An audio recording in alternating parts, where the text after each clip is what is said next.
कार्तिक माहत्म्य तीसरा अध्याय। पानी की उत्पत्ति की कथा।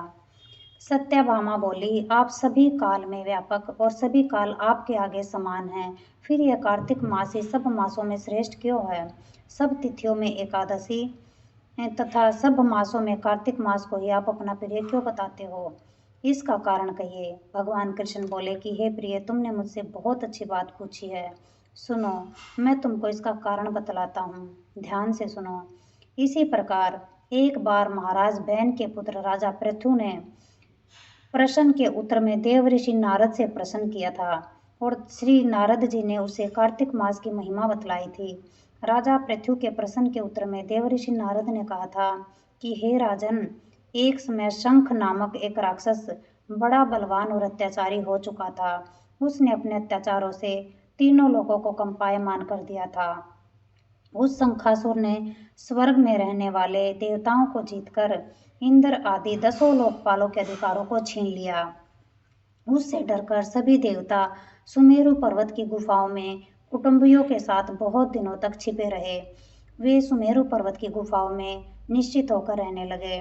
उधर जब शंख को पता चला कि देवता आनंद से सुमेरु पर्वत पर रहने लगे हैं, तो उसने सोचा कि ऐसी कोई शक्ति जरूर है जिसके कारण अपना अधिकार जाने पर भी देवता बलवान होते हैं।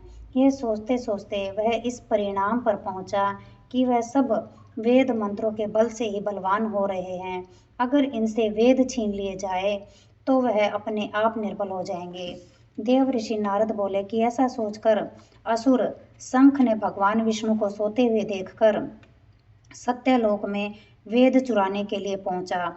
उसको आता देखकर भगवान विष्णु ने उसकी नीयत जानकर उसके डर के मारे बीज मंत्रों के साथ समुद्र के जल में छिप गए। शंख भी वेद मंत्रों और बीज मंत्रों को ढूंढता हुआ समुद्र में प्रविष्ट हो गया, लेकिन ना तो उसको वेद मंत्र मिले और न बीज मंत्र ही। जब शंख समुद्र से निराश होकर वापस लौटा तो उस समय श्री ब्रह्मा जी पूजा की सामग्री लेकर सब देवताओं के साथ भगवान विष्णु की शरण में पहुंचे और भगवान को गहरी नींद से जगाने के लिए गाने बजाने लगे और धूप गंध आदि से बार बार उनका पूजा अर्चना करने लगे। धूप दीप नैवेद्य आदि अर्पण करने पर भगवान की निद्रा भंग हुई और वह देवताओं सहित श्री ब्रह्मा जी को अपनी पूजा करते हुए देखकर बहुत प्रसन्न हुए और उनसे कहने लगे, मैं आप लोगों के इस कीर्तन और मंगलाचरण से अतीव प्रसन्न हूँ। आप अपना अभीष्ट वर मांगिए, मैं अवश्य प्रदान करूँगा। जो मनुष्य आश्विन शुक्ल की एकादशी से देवउत्थानी एकादशी तक ब्रह्म मुहूर्त में उठकर मेरी अर्चना करेंगे, वह तुम्हारे तरह मेरे प्रसन्न होने के कारण सुख को प्राप्त करेंगे।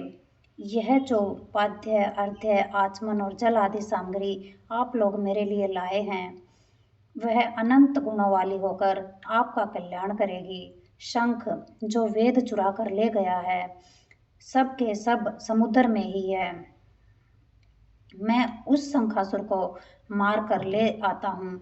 आज से मंत्र बीज और वेदों के साथ चारों वेद प्रतिवर्ष कार्तिक मास में जल में विश्राम किया करेंगे।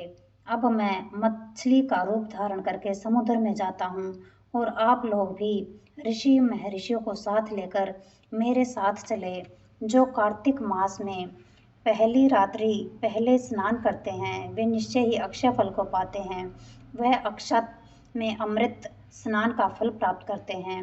हे देवेंद्र, जो कार्तिक मास में व्रत करते हैं, उन्हें सब प्रकार से धन पुत्र पुत्री आदि देते रहना, उन्हें सब आपत्तियों से बचाते रहना। हे धनपति कुबेर, मेरी आज्ञानुसार तुम उनका धन धान्य बढ़ाते रहना, क्योंकि इस प्रकार का आचरण करने वाला प्राणी मेरा रूप धारण करके जीवन मुक्त हो जाता है। जन्म से लेकर मरण पर्यंत जिसने विधि पूर्वक यह उत्तम व्रत कर लिया है, वह आप लोगों का भी पूजनीय है। आप लोगों ने मुझे कार्तिक शुक्ल एकादशी तिथि को जगाया है, इसलिए यह एकादशी मान्य है और मुझको बड़ी प्रिय है। हे देवताओं, यह दोनों व्रत नियम पूर्वक करने से प्राणी मेरे समीप पहुँचते हैं। इन व्रतों के करने से जो फल मिलता है, वह अन्य व्रतों से नहीं मिलता। इसलिए हर मनुष्य को सुखी और निरोग रहने के लिए कार्तिक महात्म्य और एकादशी कथा सुनते हुए उपर्युक्त नियमों का पालन करना चाहिए। जय भगवान। सुख शांति, सुख शांति, सुख शांति।